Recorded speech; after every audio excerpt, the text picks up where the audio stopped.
A continuación, para dar inicio a la exposición, quisiera presentarle a la expositora que impartirá la sesión de hoy. Su nombre es Nicole Maldavsky. Es licenciada en Psicología de la Universidad Diego Portales, máster en Terapias Psicológicas de tercera generación de la Universidad Internacional de Valencia, diplomada en Mindfulness y Psicoterapia de la Pontificia Universidad Católica de Chile. Tiene formación intensiva en DBT, es especialista en DBT para adolescentes y adultos. Cuenta con amplia experiencia en el ámbito clínico, tanto en contextos públicos y de consulta privada y en centros de BT. Y ha implementado programas de terapia cognitiva basada en mindfulness para mujeres con depresión, además de haber trabajado en unidades de trastornos de personalidad, adicciones y atenciones policlínicas en el Hospital Clínico de la Universidad de Chile. Dicho eso, le doy paso a Nicole para que pueda iniciar su presentación. Muchas gracias, Javiera. Espero que se escuche bien. Em, y nada, bienvenidos a todos. Gracias por estar a esta hora. Vamos a iniciar entonces con nuestro seminario. Eh, Javiera, si me puedes decir que se ve bien, ¿cierto? Y se ve bien. Vale, perfecto. Bueno, hoy día vamos a estar hablando de la desregulación emocional, que es un concepto que plantea la creadora de DBT, Marsha Linehan, más allá de lo que es el diagnóstico. DBT inicialmente comienza como un tratamiento para el trastorno límite de personalidad, vamos a hablar un poco de eso, pero lo importante y qué es lo que interesa transmitir en este seminario eh, es cómo DBT, más que un modelo basado en diagnóstico, es un modelo basado en procesos. Eh, Hay una mirada transdiagnóstica que se llama, que vamos a hablar de eso, eh, y responde a la pregunta de qué mantiene el sufrimiento de una persona más allá de tiene o no tiene un trastorno límite u otro trastorno u otro diagnóstico.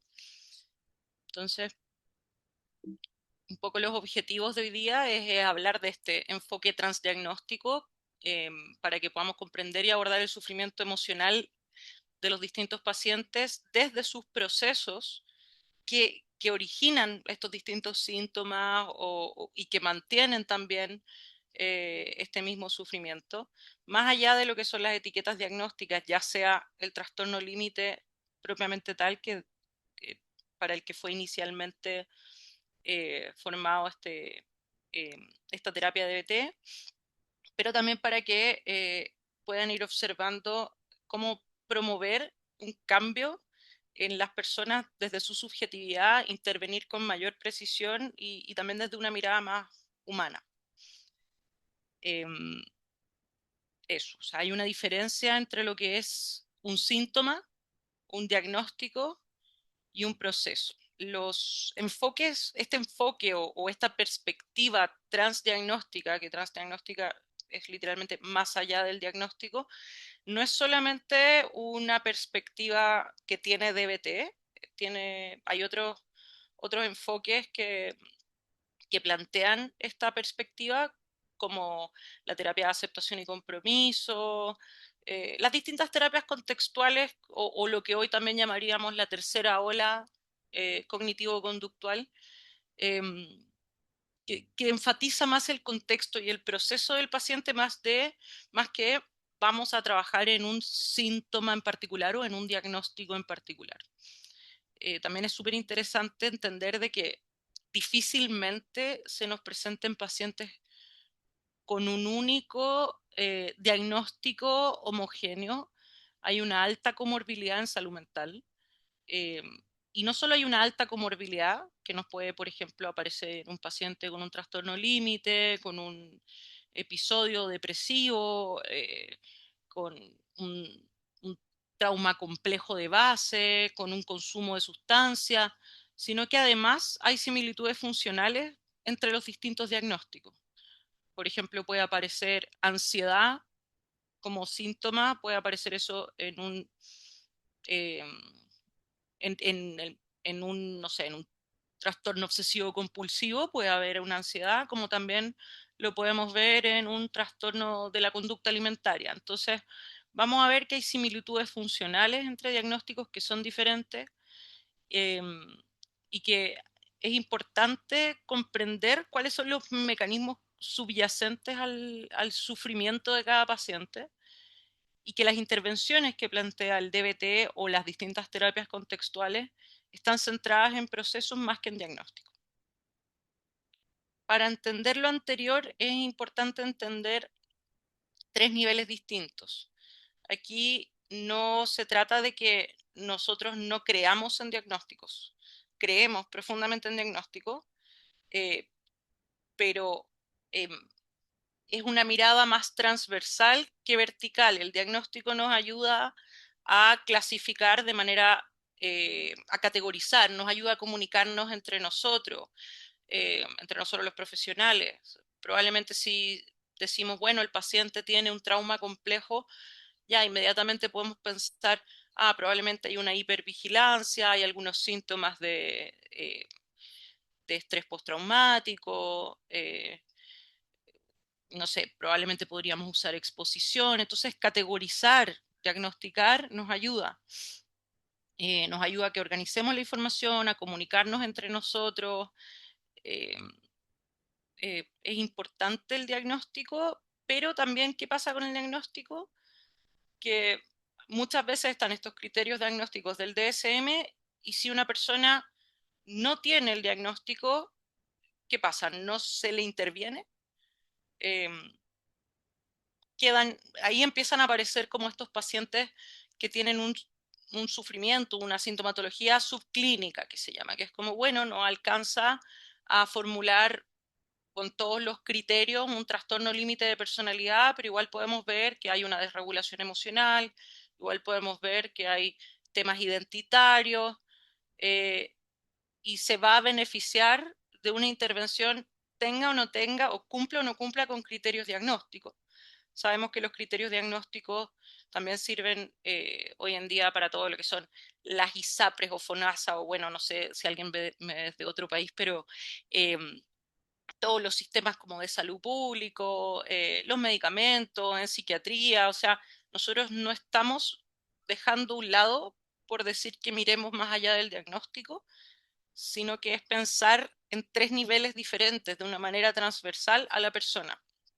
Entonces, un diagnóstico nos puede decir qué trastorno o condición puede estar presente y a partir de eso orientar todo un camino, pero también tenemos muy claro que una persona que tiene un episodio depresivo y otra persona que también está con un episodio depresivo no va a vivir los mismos síntomas, aunque haya una similitud que permita categorizarla, no van a estar motivados por la misma función, eh, lo van a vivir de distintas maneras. Una persona puede aislarse, otra persona puede tener mucha angustia, pueden estar gatillados por distintos motivos y le podemos llamar depresión igual.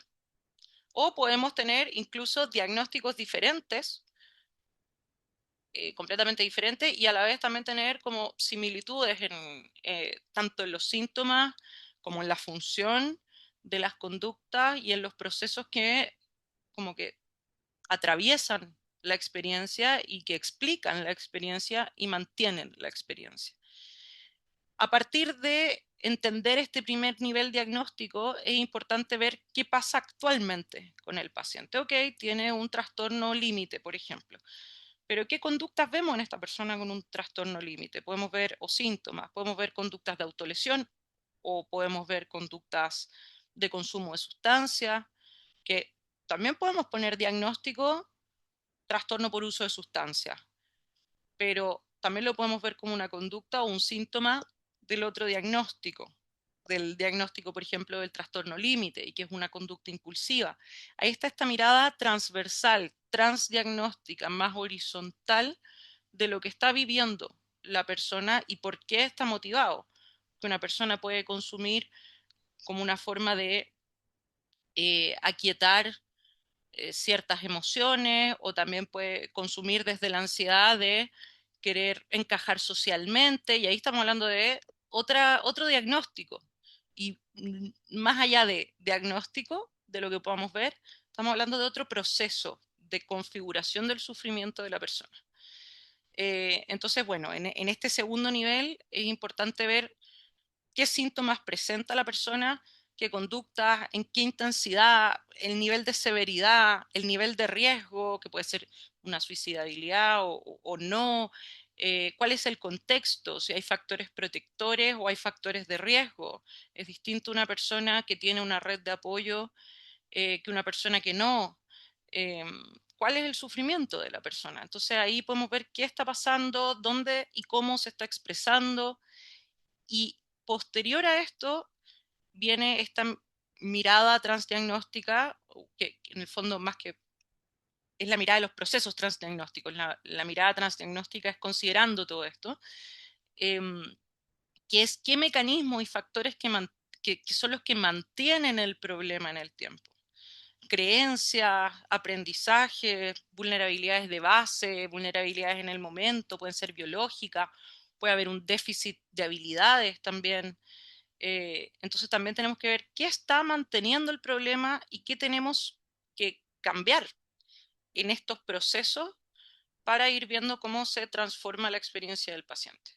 Entonces, un poco en resumen, el diagnóstico clasifica, después el problema lo podemos describir y ir hacia la subjetividad del paciente, ser más descriptivos, pero son los procesos los que, en el caso de las terapias contextuales, en el caso de DBT, no vamos a hablar de todos los enfoques, pero son los que van a guiar nuestra intervención y entre ellos se retroalimentan, se informan y se necesitan. Entonces, un poco esto es un poco lo mismo de lo anterior. Pasamos de un modelo de categorías, categorial, que es esta mirada diagnóstica tradicional del DSM, del CIE-10.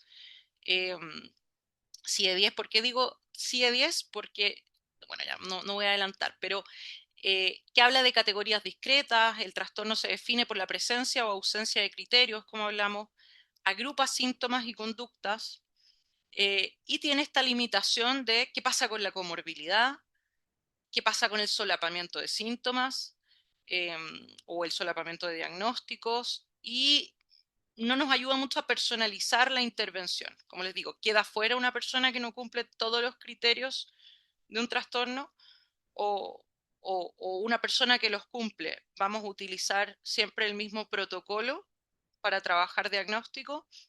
Entonces acá aparece un modelo dimensional que hoy el CIE-11 está empezando también a ocupar, a explicar un poco más en cómo se vive esta sintomatología, el grado e intensidad en que incide en la persona, en la funcionalidad, cómo las distintas dimensiones de esta persona están incidiendo y retroalimentándose la una a la otra, y habla de procesos comunes entre las distintas categorías. Entonces, este modelo dimensional reconoce la heterogeneidad dentro de los diagnósticos. Procesos comunes, como por ejemplo, hablamos de, hay ansiedad en un trastorno por uso de sustancias, hay ansiedad en un trastorno obsesivo compulsivo, o hay aislamiento, en depresión hay aislamiento, en trastorno límite también. Y nos ayuda a mejorar esta comprensión, pero se sigue enfocando en síntomas, que es como les digo, ansiedad, aislamiento. Claro, ya salimos un poco de esto de categorizar, de etiquetar y pasamos más a síntomas. Y muchas veces, claro, podríamos quedarnos ahí, pero viene esta perspectiva transdiagnóstica, que es donde identificamos el problema y los procesos a nivel transversal, más allá del síntoma o de los distintos trastornos que aparezcan, sino que cuál es la vulnerabilidad de base, qué está motivando a este síntoma, por ejemplo, de aislamiento, o a este síntoma de consumo, o a este síntoma de ansiedad. No son solamente conductas, y pueden haber vulnerabilidades biológicas, cognitivas, emocionales, conductuales, motivacionales y contextuales, en general contextuales. Y eso nos permite hacer estas intervenciones de una manera más precisa, personalizar la intervención al paciente, independiente de que DBT tiene un protocolo súper estandarizado. Este protocolo es contextual, se lleva al contexto del paciente con esta mirada transdiagnóstica basada en la función y el mantenimiento del sufrimiento. Entonces, bueno, como hablábamos, este recorrido no reemplaza el diagnóstico, lo complementa y amplía esta mirada. Y entender esta evolución nos va a permitir una práctica clínica más profunda, humana y basada en la evidencia. No es porque las etiquetas sean malas, a pesar de que hay muchos pacientes, sobre todo en el trastorno límite, que, que, que la etiqueta en sí, el diagnóstico en sí, genera muchísimo sufrimiento y desorden, pero no estamos buscando una mirada transdiagnóstica solo con el motivo de como disminuir el estigma. O sea, realmente esta perspectiva transdiagnóstica tiene que ver, además de eso, que nos ayuda, tiene que ver con poder eh, identificar qué está conformando el sufrimiento subjetivo de la persona y poder trabajar en eso, en esas vulnerabilidades.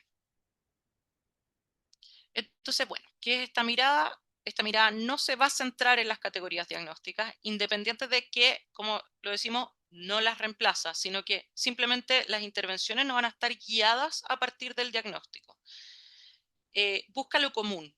Siempre la pregunta es, ¿qué de este síntoma o qué de este síntoma o qué de esta conducta, eh, qué de esta cognición, de esta creencia, eh, tienen en común en el sufrimiento de esta persona? Entonces, esta cosa en común entre estos distintos síntomas, conductas, en el fondo, este proceso es el que va a mantener el sufrimiento. Y a partir de eso vamos a intervenir entendiendo el proceso y diseñando las intervenciones para cada paciente. Entonces, partiendo esta mirada porque la persona no es una categoría, sino que es una configuración de vulnerabilidades. Cada persona es el resultado de múltiples factores que van a interactuar y que también no solo múltiples factores y listos, sino que hay un dinamismo entre estos factores, se solapan entre ellos, se retroalimentan entre ellos, hay una transacción entre las distintas dimensiones que configuran la vulnerabilidad de una persona. Y tenemos dimensión biológica donde podemos ver factores genéticos, eh, como una persona, no sé, se hereda, factores hereditarios, neurobiológicos, literalmente como viene eh, algunas cosas como de estructura cerebral, de neurotransmisores y temperamento. También hay guaguitas, por ejemplo, bebés que están más, son más calmados. eh, entonces podemos ver esta dimensión biológica. También después tenemos una historia de aprendizaje, cuáles son las experiencias tempranas, si se refuerza o no, cuál es el modelo de conducta de la persona. Me están escribiendo, pero no sé si... Ah, ya. No, no voy a leer porque si no me voy a ir. El contexto, el entorno familiar, estos factores protectores, la red, hay un entorno social, cultural, el país. No es lo mismo una persona con un trastorno límite en Chile que quizás, no sé, en la Patagonia, Argentina, no sé, en Arica o en Punta Arenas. Hay contextos, entonces también cuáles son las condiciones de vida actual. Podemos pensar en términos económicos, en términos de educación, de psicoeducación también respecto a sus síntomas, repertorios conductuales, qué habilidades tiene disponible. La mayoría de las terapias contextuales o de tercera generación trabaja en el entrenamiento en distintas habilidades. Entonces, un poco, hay personas que tienen un déficit de habilidades, que no se les enseñó a modular las emociones, que aprenden nuevas estrategias, que compensan de distintas maneras, que tienen patrones de respuesta. ¿Cuáles son también las condiciones actuales? Salud física y mental. No es lo mismo una persona que está viviendo, por ejemplo, un dolor crónico y cómo se está relacionando con eso, que una persona que quizás no está viviendo un dolor crónico y se está relacionando con el resto de la vida de una forma quizás peor, a la persona que está postrada en una cama. O sea, realmente tenemos que evaluar a la persona en todas estas dimensiones, cómo se retroalimentan, cómo se solapan, cómo se comunican entre ellas, en qué etapa vital está, cuáles son las motivaciones. Acá en DBT también vemos mucho las motivaciones, las metas, sentido de vida, qué le da sentido. Y bueno, el temperamento en sí, la sensibilidad, la reactividad, la regulación, también hay un tema como de vulnerabilidad biológica o no, etcétera. Entonces, ¿de qué manera un poco hacemos esta mirada transdiagnóstica? O sea, ¿cómo pasamos del síntoma al proceso? Entonces, síntomas y conductas. Podemos ver que son manifestaciones observables del malestar, es como la punta del iceberg, donde podemos ver pensamientos, emociones, sensaciones o conductas. A partir de crisis de angustia, puede ser, estos son ejemplos solamente, atracones, autolesiones. Entonces estamos viendo las manifestaciones observables del malestar, ya sea cognitivo, emocional, distintas cosas. Estos síntomas o conductas observables se pueden transformar en patrones recurrentes, que son las formas habituales y repetidas de responder emocional o conductualmente. Entonces, yo aprendí que a partir del aislamiento puedo evitar conflicto. Tengo este patrón, mi patrón es evitar conflicto. Eh, a partir del consumo de sustancias, por ejemplo, puedo buscar una validación. Puede haber otra persona que consuma en aislamiento, en soledad, pero no sabemos, tenemos que ir viendo. A partir de eh, atracones, puedo estar buscando el perfeccionismo interpersonal, también cómo me ve el resto. Bueno, dependencia emocional, retraimiento social, funciones que cumplen estos patrones, estos síntomas y por ende estos patrones. Son las razones por las cuales la conducta o el patrón se mantiene a corto plazo desde la perspectiva de la persona. Entonces, ¿cuál es la función? ¿Por qué tengo estos síntomas? ¿Por qué tengo estos hábitos a partir de estos síntomas que se repiten? Porque busco reducir el malestar emocional, porque busco obtener alivio inmediato. Son todo ejemplo, puede ser mucho más que esto. Porque busco evitar el rechazo, disminuir la ansiedad, etcétera.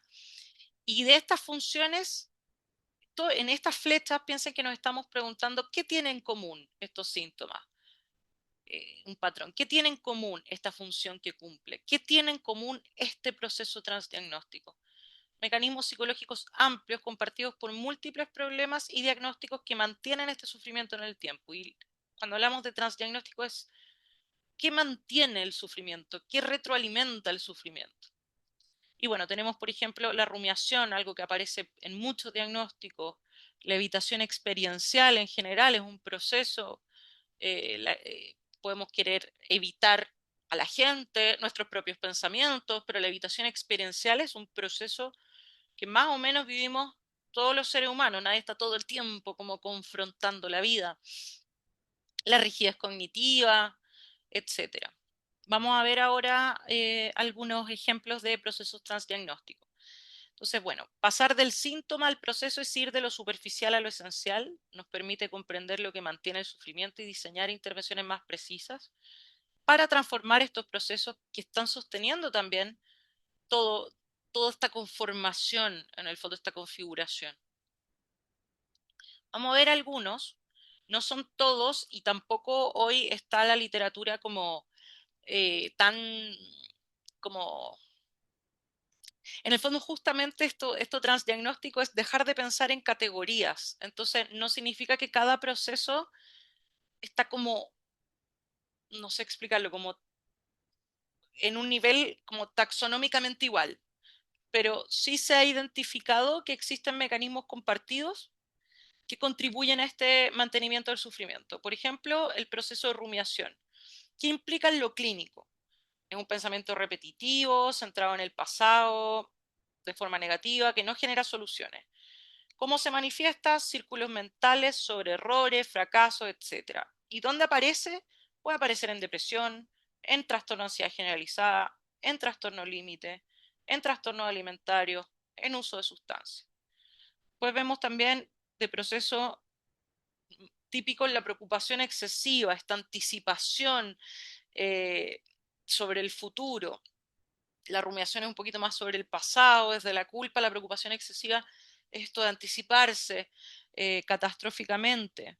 Lo podemos ver más en trastorno de ansiedad, en trastornos obsesivos compulsivos, en fobia social, depresión también. La evitación experiencial, evitar o controlar activamente experiencias que nos generen malestar. Entonces, suprimir emociones o pensamientos, alejarnos de situaciones que generan malestar interno, también lo podemos ver en muchos diagnósticos. Ansiedad, depresión, trastorno por estrés postraumático, trastorno obsesivo compulsivo, etc.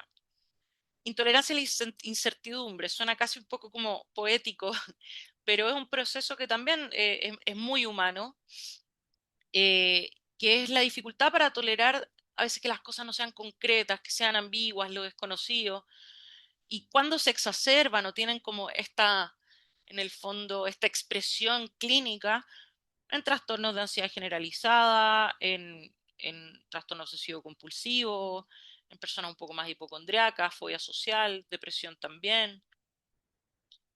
Déficit de control cognitivo, eh, una dificultad para regular la atención, eso lo podemos ver con respuestas impulsivas, lo podemos ver en el déficit atencional, que hay impulsividad porque cuesta regular la atención, dificultad para planificar, lo podemos ver en depresión, se inhibe un poco el control cognitivo, lo podemos ver en esquizofrenia, entonces acá hay distintos ejemplos.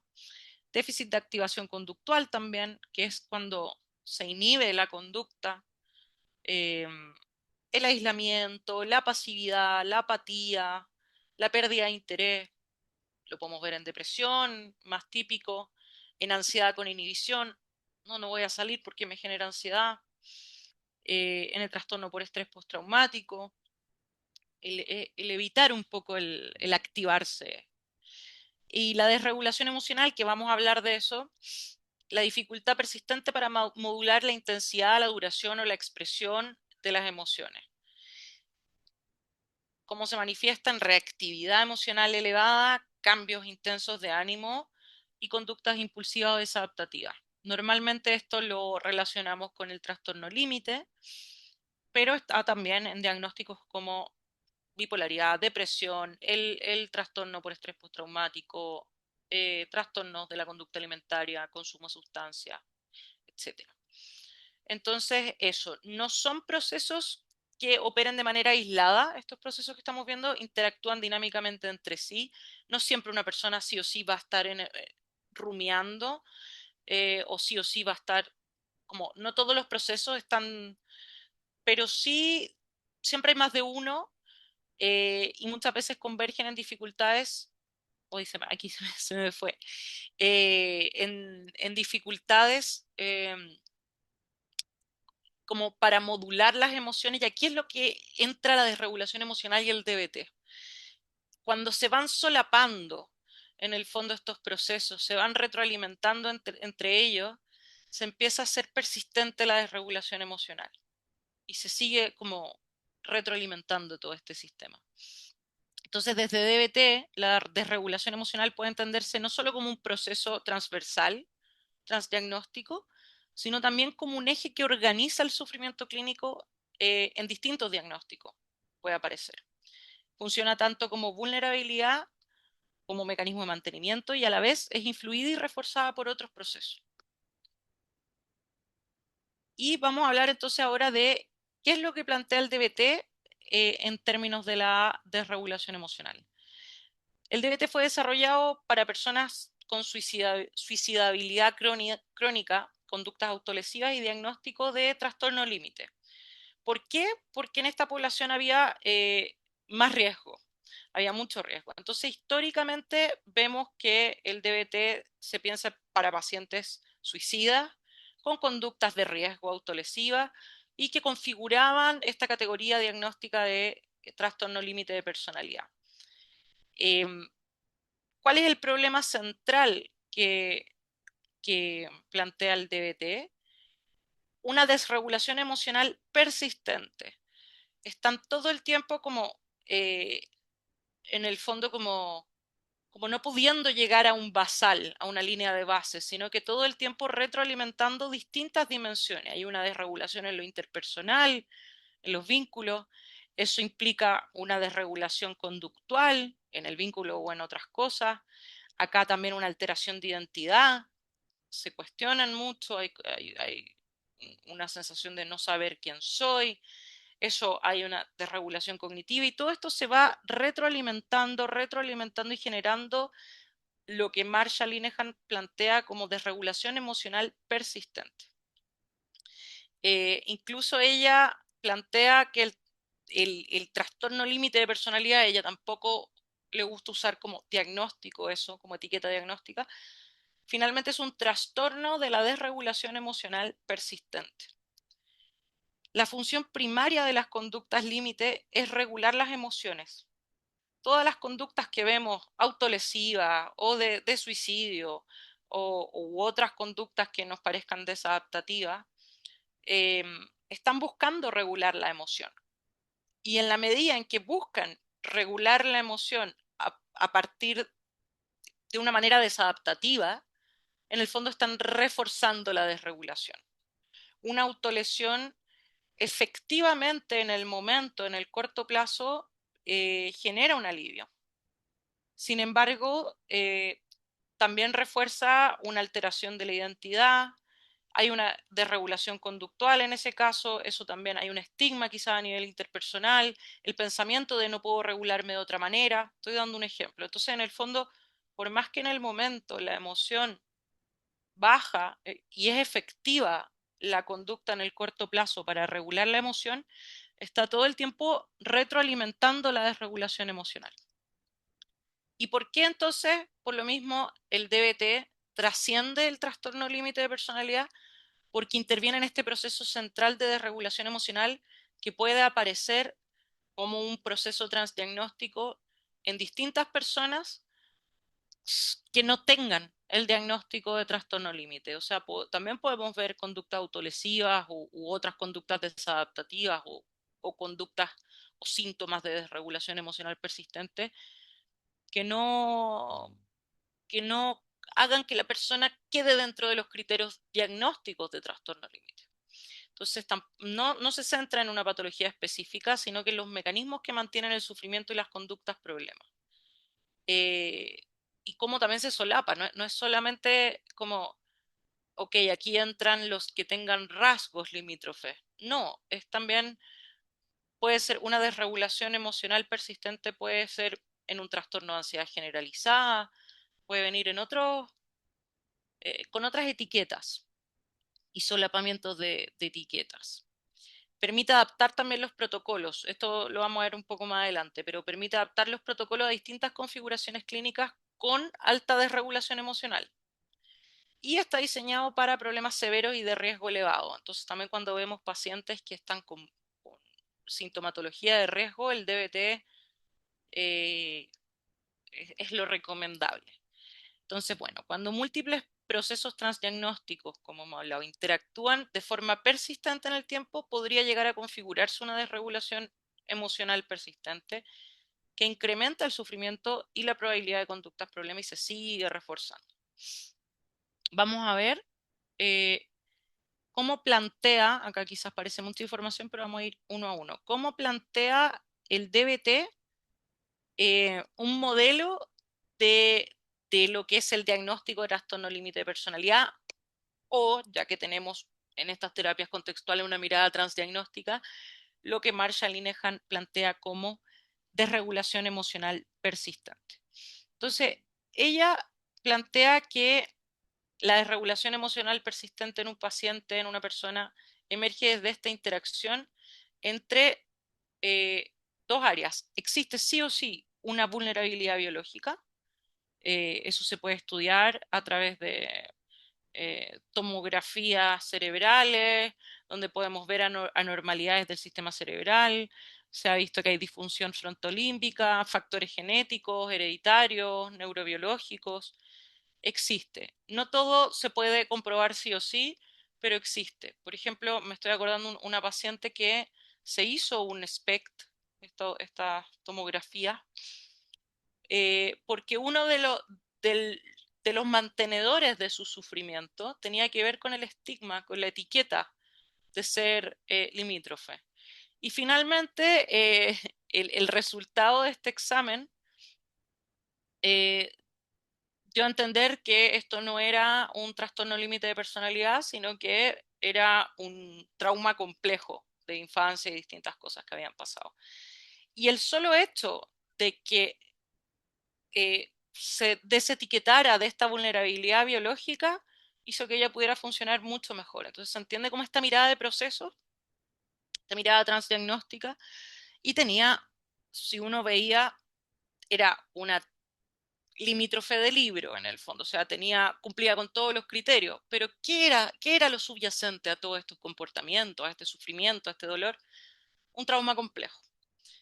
Entonces, bueno, vulnerabilidad biológica interactúa con lo que es un ambiente invalidante, donde hay invalidación emocional, donde se entrena de forma inadecuada las emociones, no, a veces se refuerzan, a veces se castigan, a veces no hay refuerzo, no, eh, en el fondo como que hay un refuerzo intermitente eh, de la expresión emocional y la persona aprende que su expresión emocional o su sensación es ineficaz con el mundo.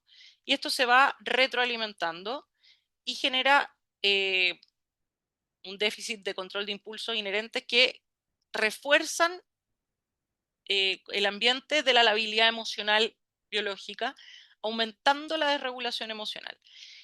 ¿Y qué llamamos desregulación emocional?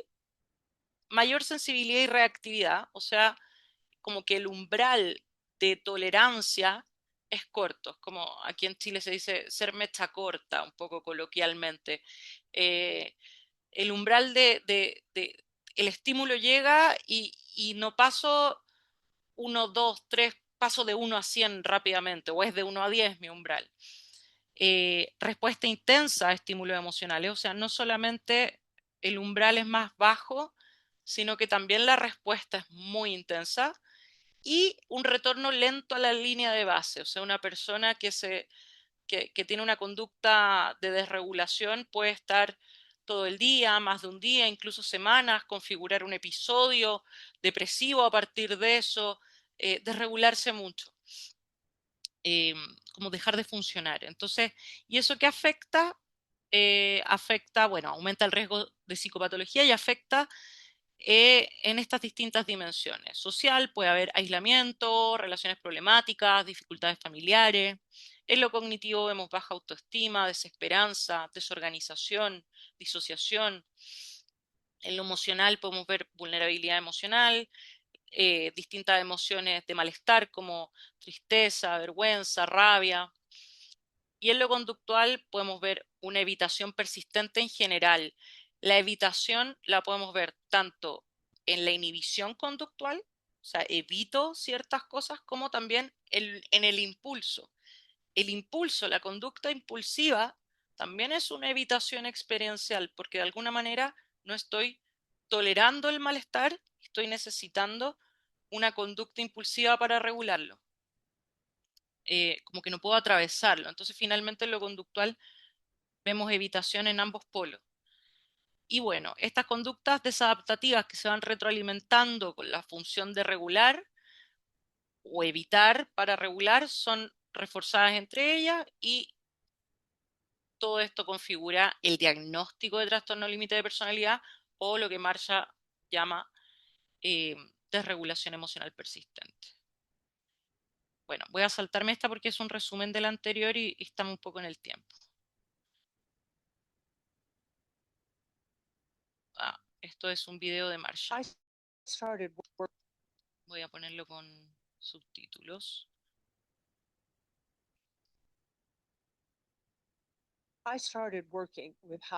Está con subtítulo en... Ahí. Empecé a trabajar con personas con tendencias suicidas. Resultó que cumplía. Ay, quiero ponerlo en... Perdón, quiero ponerlo como subtítulos en español y pista de audio original, ya. Ahora sí, disculpen. I started working with highly suicidal people. As it turned out, the people met criteria for borderline personality disorder, but A, I had never heard of borderline personality disorder, and B, I didn't know what it was. Even if you told me the name, I wouldn't have known.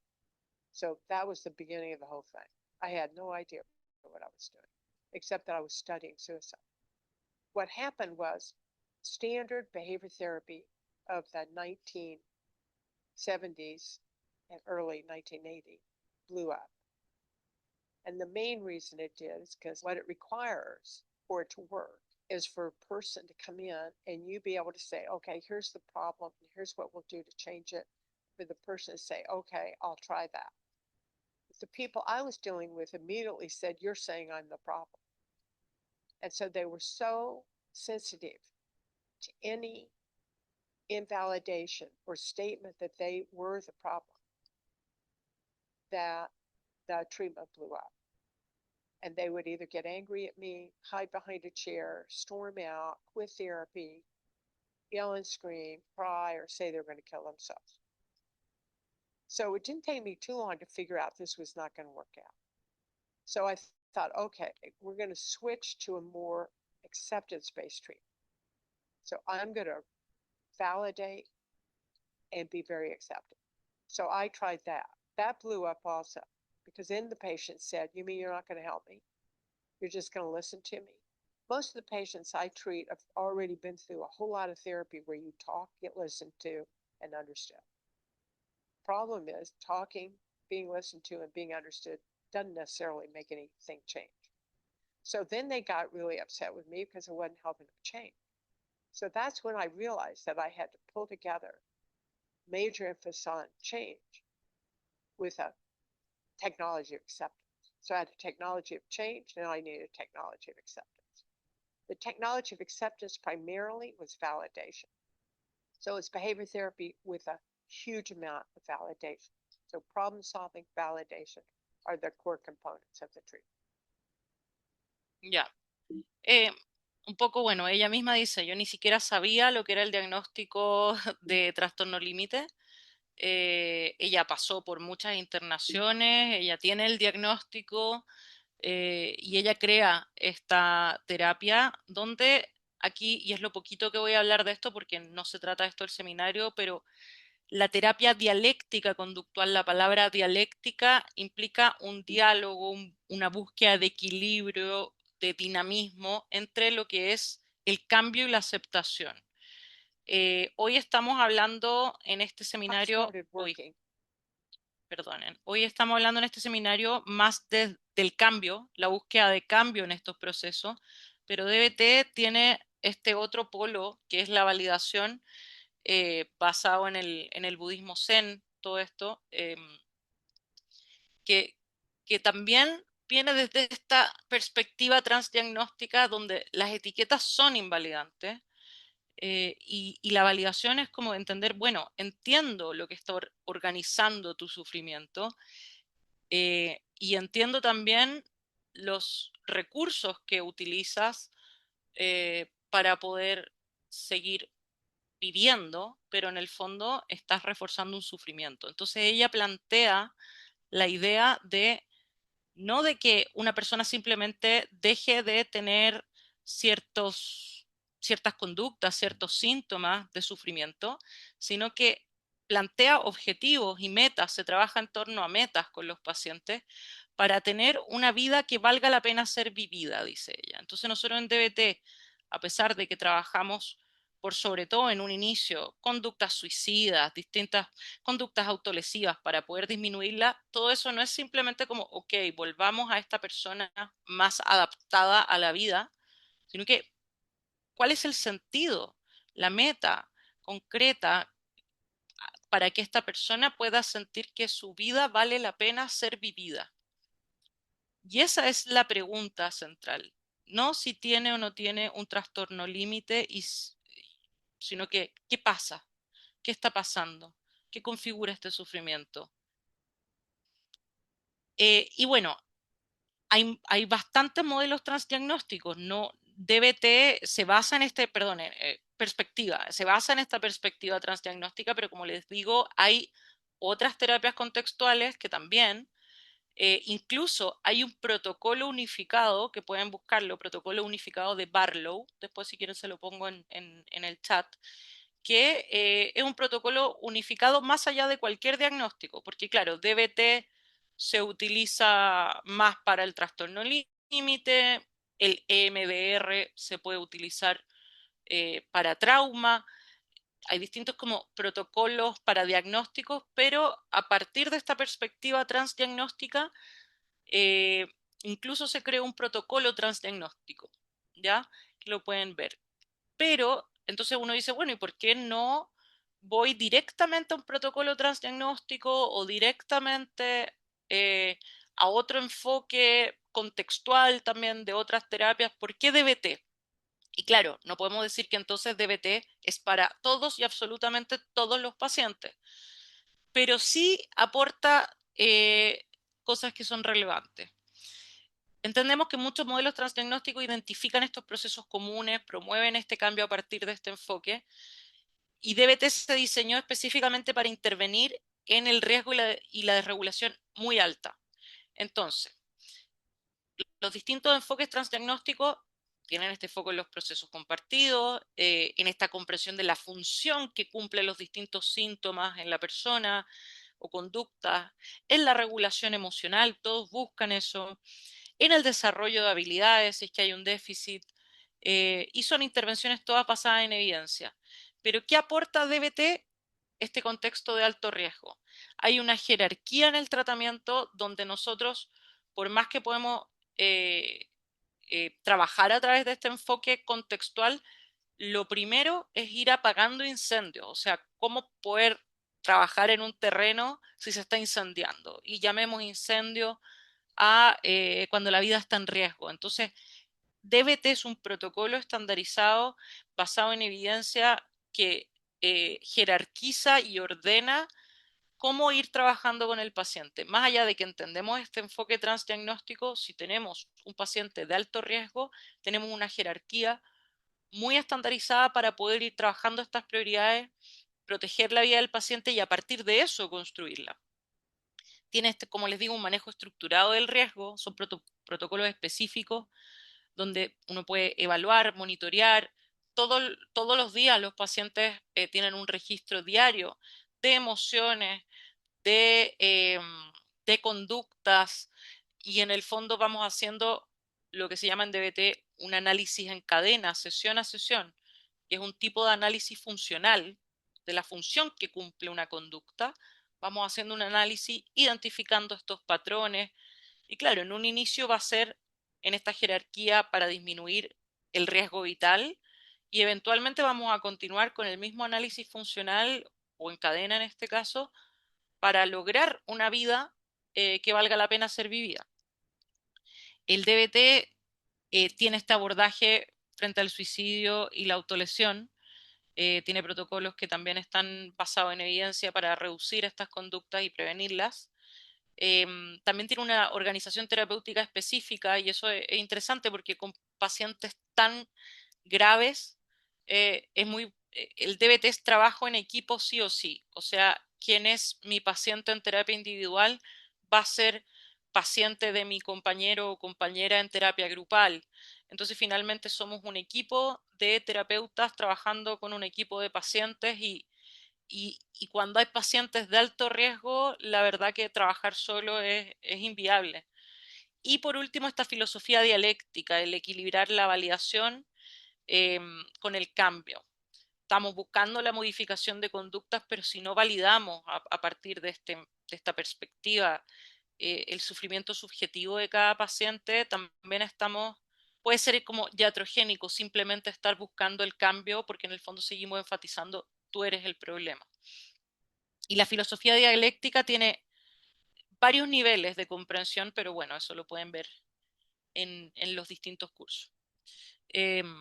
Y bueno, entonces DBT no solo identifica procesos, sino que aporta una estructura clínica específica para intervenir primero lo que pone en riesgo la vida, y eso en sí se diferencia de los otros enfoques transdiagnósticos, y desde ahí trabajar el resto de procesos relacionados al sufrimiento clínico. Las preguntas las vamos a responder al final. ¿Cómo interviene DBT? DBT, un poco viendo la estructura de lo que es DBT, hay varias cosas que podemos ver en la estructura de la terapia individual o distintas cosas, pero están los procedimientos de cambio.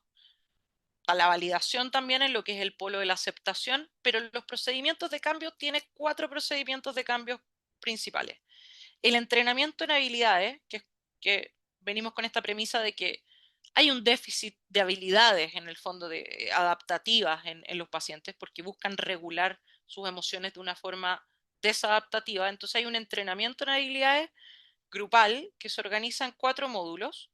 Un módulo de mindfulness que busca la práctica de la atención plena, que para poder tomar decisiones tengo que estar presente también.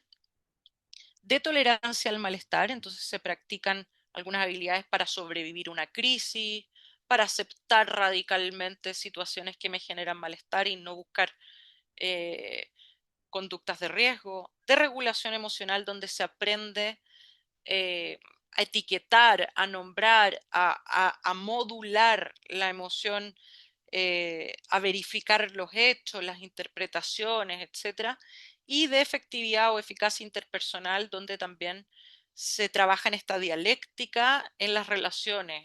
Por eso les digo que hay distintos niveles para entender lo que es la dialéctica. Entonces, este diálogo con el otro, donde se trabaja el autorrespeto mucho, o también cómo quiero cuidar la relación y este baile un poco, este equilibrio, esa búsqueda de equilibrio en los vínculos, porque sabemos que los vínculos desorganizan también muchísimo.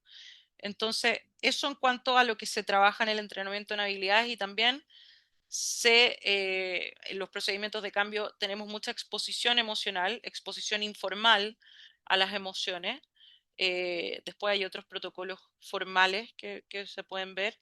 Modificación cognitiva, em, donde hay reestructuración cognitiva de las distintas creencias y manejo de contingencias que tiene que ver con refuerzo positivo, refuerzo negativo, castigo, que no se trabaja mucho con castigo porque puede ser invalidante, pero en el fondo un poco la base de lo que son las terapias contextuales más este entrenamiento en habilidades DBT, que es el grupal. Todas estas son intervenciones eh, que se seleccionan según la función del problema. Entonces, el entrenamiento en habilidades es para todos el mismo, pero cada paciente lo tiene que poner en práctica con una situación particular suya. Lo mismo en terapia individual, a qué vamos a exponer al paciente, a su emoción, o qué vamos a modificar cognitivamente, su creencia, qué vamos a reforzar o no, su conducta. Entonces vamos viendo como las intervenciones, seleccionando las intervenciones en cada caso en particular. Y eso, bueno, nos permite la mejora de la regulación emocional, reducir conductas problemas y mejorar la calidad de vida. Y bueno, acá un poco una tablita de cómo DBT estándar también ha encontrado múltiples como adaptaciones. Existe DBT para adolescentes, que se adapta más a las familias, lo mismo con DBT para niños, donde hay estrategias también para los cuidadores, DBT Steps que se lleva a los colegios, DBT-ED que es para trastorno de la conducta alimentaria, entonces se adapta el protocolo de DBT a conductas alimentarias y no, algunos de estas adaptaciones adapta como, no por completo, pero adapta DBT estándar y otros son protocolos que se adhieren. Por ejemplo, DBT PTSD es un protocolo que cambia un poco las distintas habilidades que se trabajan en DBT estándar y DBT-PE es algo que se suma. Ambos son para trauma y trauma complejo. Acá se ocupan protocolos de exposición formal. Entonces, por ejemplo, si tenemos un paciente que en este momento está con autolesiones o con ideación suicida, probablemente exponerlo al trauma en este momento no es útil. O sea, más que no es útil, es inútil. Pero también si vemos que es una persona que viene con un trauma complejo, por ejemplo, como esta paciente que di el ejemplo, que viene con un trauma complejo, pero también viene con síntomas de autolesiones, ideación suicida, intentos suicida, yo sé que eventualmente voy a tener que trabajar trauma complejo, voy a tener que entrar a exponer a las emociones, a la exposición gradual, eventualmente a exponerla formalmente a esas emociones o a esos recuerdos o registros que hayan del trauma, pero no lo voy a hacer hasta que yo disminuya el riesgo suicida. Entonces aquí entran estos protocolos donde podemos entender que DBT abarca desde este enfoque transdiagnóstico, más allá del diagnóstico, pacientes de alto riesgo, pero también podemos trabajar cuando disminuyen el riesgo el resto de diagnósticos, pero más allá del diagnóstico, en el fondo de procesos que estén viviendo las distintas personas. Entonces, aquí hay un cambio en la pregunta clínica. Antes nos preguntábamos qué diagnóstico tiene la persona y hoy nos vamos a preguntar qué vulnerabilidad trae, qué emoción no puede regular, qué función cumple su conducta, qué proceso está manteniendo el problema, qué habilidad le falta, qué intenta resolver esta conducta. Entonces miramos a la persona, a sus procesos y a su sufrimiento y cómo se configura. Y saber que todo esto tiene estas distintas dimensiones que están dinámicamente relacionándose. Entonces ya sabemos que el diagnóstico orienta, pero la comprensión basada en procesos guía estas intervenciones efectivas. En una hora me es imposible explicarles lo que es DBT en sí. Creo que era súper importante hablar del enfoque transdiagnóstico en las distintas terapias contextuales y por qué DBT puede ir a más de un diagnóstico desde esta mirada, desde esta perspectiva transdiagnóstica, y por qué sería elegible en ciertos pacientes de alto riesgo. Obviamente, si tenemos pacientes que no están con un alto riesgo de descontrol conductual, con esta desregulación emocional persistente, y en el fondo vemos una persona que quizás tiene un trauma donde solo tiene, no sé, síntomas de hipervigilancia, algunos flashbacks, pero es una persona eh, que modula bien sus emociones, pasar por DBT no, como mejor ir directamente a algún protocolo transdiagnóstico, ¿no? Pero a algún protocolo que le permita ir como más rápido al trabajo de su sintomatología y de su proceso. Pero en el caso de DBT es cuando vemos pacientes con alto riesgo, tenemos una estructura para trabajar desde el alto riesgo hasta construir una vida que valga la pena ser vivida. Tenemos una orientación, un paso a paso muy estandarizado, basado en evidencia para estos pacientes y a la vez con esta mirada transdiagnóstica, transversal del sufrimiento subjetivo de cada persona y personalizar el tratamiento para cada uno. Entonces, eso. Entonces, por último, tenemos mayor precisión, como les estaba diciendo, hay una flexibilidad, también adaptamos el tratamiento a la persona, a su contexto, a la red de apoyo, hacia cae en un episodio depresivo en ese momento, por ejemplo, y quizás hay que volver unos pasos atrás, más profundidad, vamos al origen, a la función, al dinamismo entre las distintas dimensiones, y también es más humano, porque estamos validando la experiencia más allá de una etiqueta. Eso, chicos. No sé, ahora ya pues me apuré un poquito, pero que terminé bien. Yo creo que queda un tiempo para preguntas, ¿o no? Ahí Javiera va a monitorear las preguntas, ¿cierto? Creo. Sí, y sí, tenemos tiempo para preguntas. Tenemos Ya. tiempo para 3 preguntas, así que la idea es que vayan levantando la mano y les vamos a ir dando el permiso para que puedan activar el micrófono. Partiríamos con Macarena. Macarena, ahí puedes hablar. Hola, buenas tardes, buenas noches. Mi nombre es Hola. Macarena, soy nutricionista. Tenía una consulta con respecto a las personas que en realidad no tienen ninguna red de apoyo, que se encuentran solas, ya sea adolescentes o adultos. ¿Qué se hace en ese caso para poder entregarle una red de apoyo, para hacer un apoyo? O sea, yo trato de darle todo a mis pacientes y estar ahí al 100%, pero ¿qué pasa con esas personas que realmente están solas? ¿Y cómo Ya, las saco de ahí? ¿Cómo las ayudo? ¿Las derivo a ahí- dónde? ya entiendo.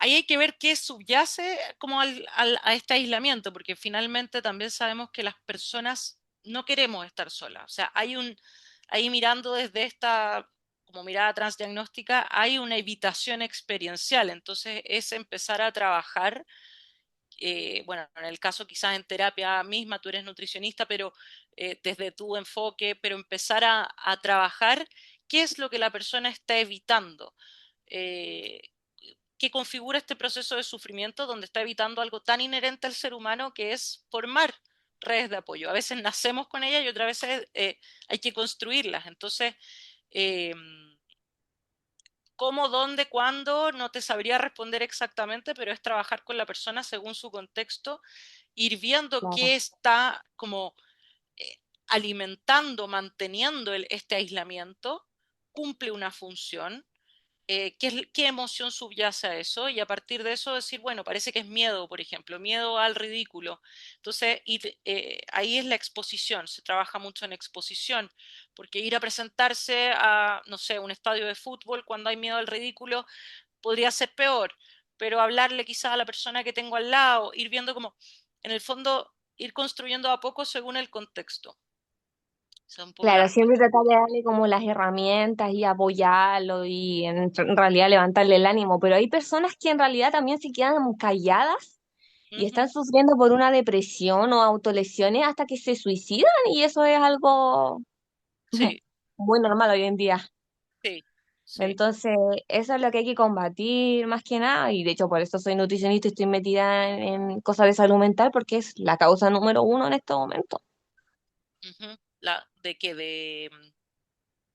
¿A qué te refieres? La causa De número uno. enfermedades a nivel global, ya las enfermedades de salud mental pasaron Sí, a primer sí. problema y ya la Te obesidad felicito y todo eso por estar pasó a como tercero. formándote también en salud mental, que te interese como, eso es una mirada transdiagnóstica, o sea, probablemente trabajas con Claro, algunos el modelo pacientes con, biopsicosocial, más que nada. sí, trabajas con Sí, pacientes probablemente con trastornos alimenticios y no todos los trastornos alimenticios tienen una motivación igual o claro, sintomatología igual, algunos son más ansiosos, claro. otros son más depresivos, entonces esta Sí. mirada transversal y preguntarse qué tienen en común, qué tiene en común este síntoma, este síntoma, este síntoma, cuál es la función como de mantener estas distintas conductas, qué configura el sufrimiento de cada persona. Esa es la mirada. Eso, Ya. ya. Muchas gracias. Muchas Igual gracias. yo sé que hay que derivar, obviamente, a un Claro, profesional como un psicólogo especialista en, pero igual uno como profesional debe instruirse también y saber ciertas cosas para atender de manera integral al paciente, obviamente. sí, te felicito también por estar interesada en la parte de la salud mental en tu área. No, y muchas gracias por el seminario, de verdad que se agradece demasiado. Ya, muchas gracias a ustedes Por también por tu estar tiempo y acá, todo. porque la verdad que en una horita me cuesta un poco transmitir todo lo que me hubiese gustado, pero bueno, eso, Así gracias. que muchas gracias, hasta luego, Chao, que tenga lindo día, adiós. bueno, linda noche. Chao, Ahora continuaríamos con Alfredo Escobar. Alfredo, ahí puedes activar tu micrófono. Ah, dale, sí, tenía que darle yo. Hola, hola. en primer lugar agradecer como, bueno, la señorita anterior, eh, la experiencia de este seminario. La verdad, yo estoy recién comenzando mi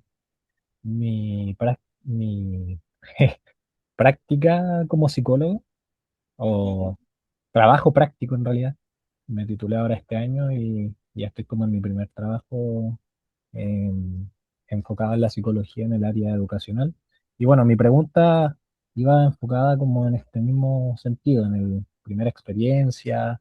Y, por ejemplo, yo estaba ahora viendo en base a lo que pudimos, a lo que presentaste tú en este seminario, y consideré que coincidía en muchas cosas. Por ejemplo, tenía el tema de la identidad con el núcleo al diagnóstico, muchas veces también que se tiende a la sobrepatologización o no se consideran las etapas del desarrollo a la hora de enfocarse simplemente en el diagnóstico o tener consideración en cuanto al contexto social y ambiental.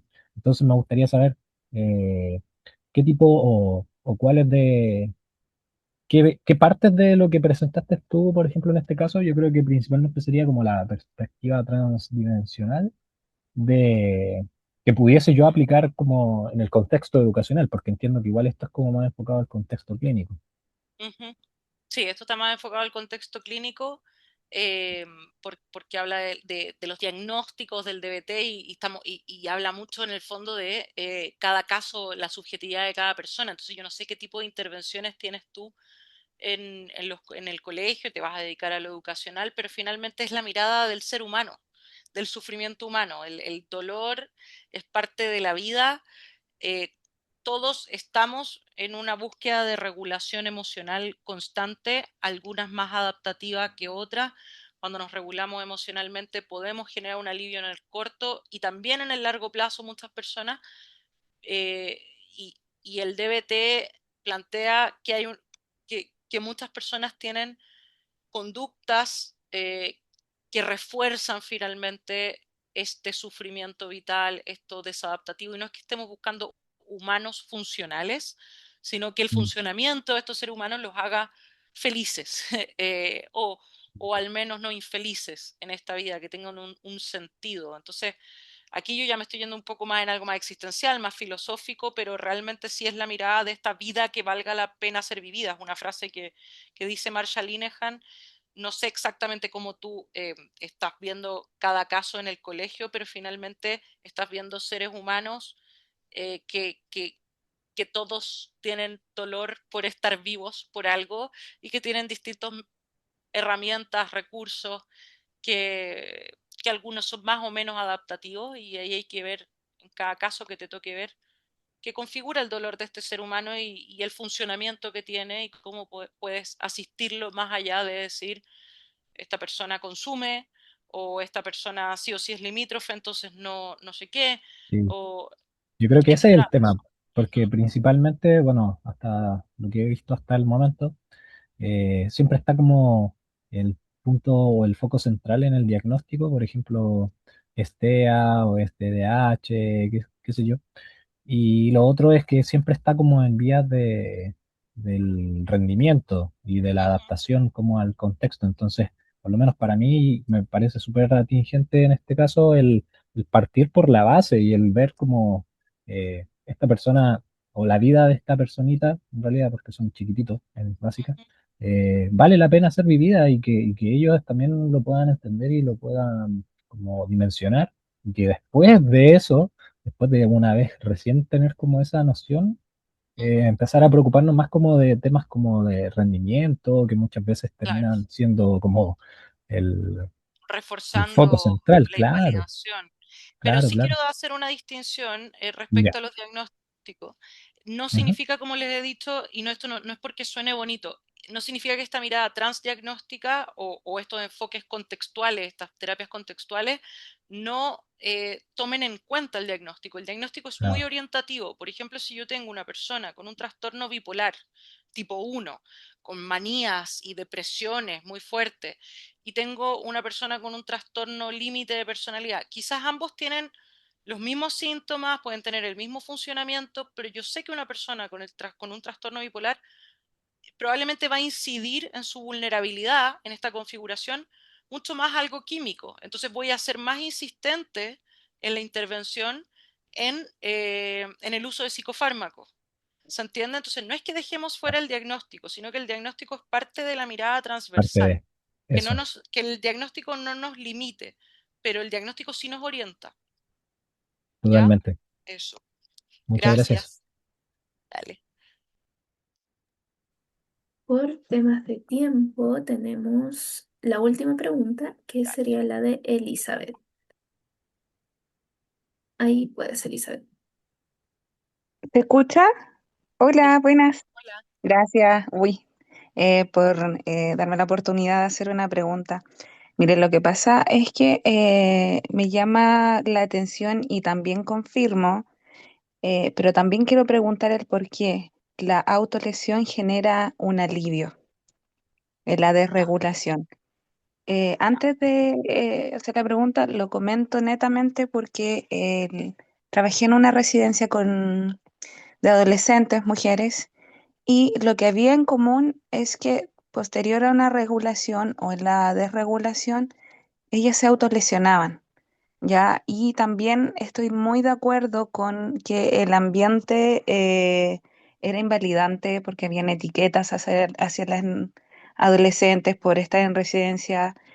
Había también algo en común que eran todas derivadas debido a una vulneración de derechos, pero la gran mayoría llegaba a eso, Ujú, a, a la autolesión. ujú. Y allí está el porqué. Y esa es Ya, mi pregunta.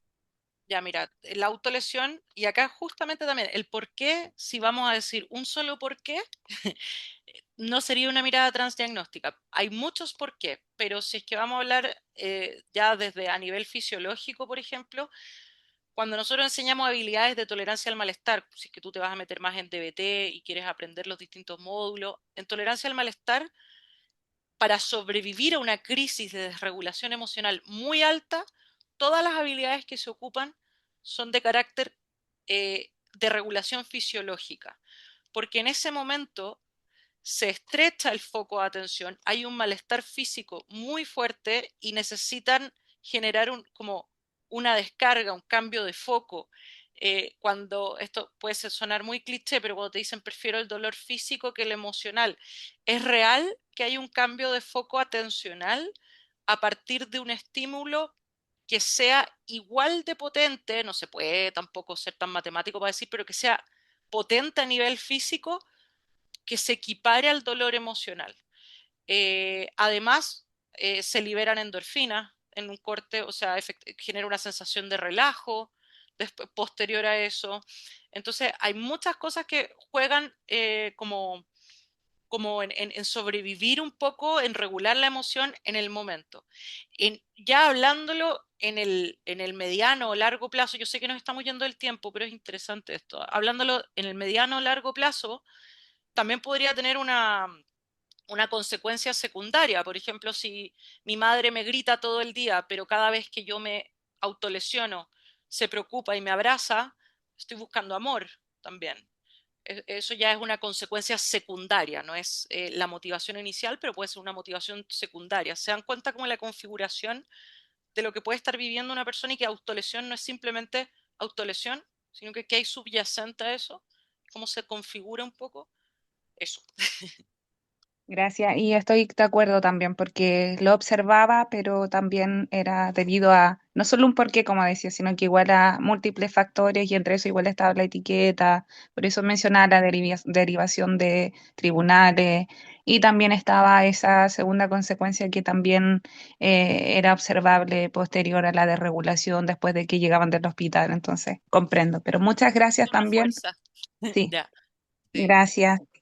Dale, gracias a ti. Bueno, estamos. Eh, sí, yo no soy la que, Nicole, yo no soy la que, la que puede dar más seminarios yo, pero le podemos decir a Dipa. Yo feliz de dar más seminarios. Nicole, muchísimas gracias, tal como te están escribiendo y todos los corazoncitos, por la exposición, por las respuestas. Yo solo te quiero pedir un último momento, por si nos puedes dejar invitados al curso. Sí, yo no soy la profe del curso, no recuerdo cómo se llamaba el curso, pero los invito al curso porque el DBT realmente es maravilloso entrar en este mundo. Son pacientes difíciles por toda esta complejidad, pero es muy bonito como el DBT, este enfoque nos sostiene en el trabajo con estos pacientes que realmente sufren muchísimo y se tienen resultados y nada, están invitados a los distintos cursos de ADIPA también. Hoy le contesté con un SPECT se llama, perdón, me fui con alguien que preguntó cómo descartó la vulnerabilidad biológica. Bueno, eso, los invito, los dejo invitados a los distintos cursos. Yo también estoy dando algunos cursos, así que eso, chicos. Gracias a Muchas todos. gracias, Nicole. Con esto Dale. vamos a dar por terminada la parte expositiva. Deme un segundito.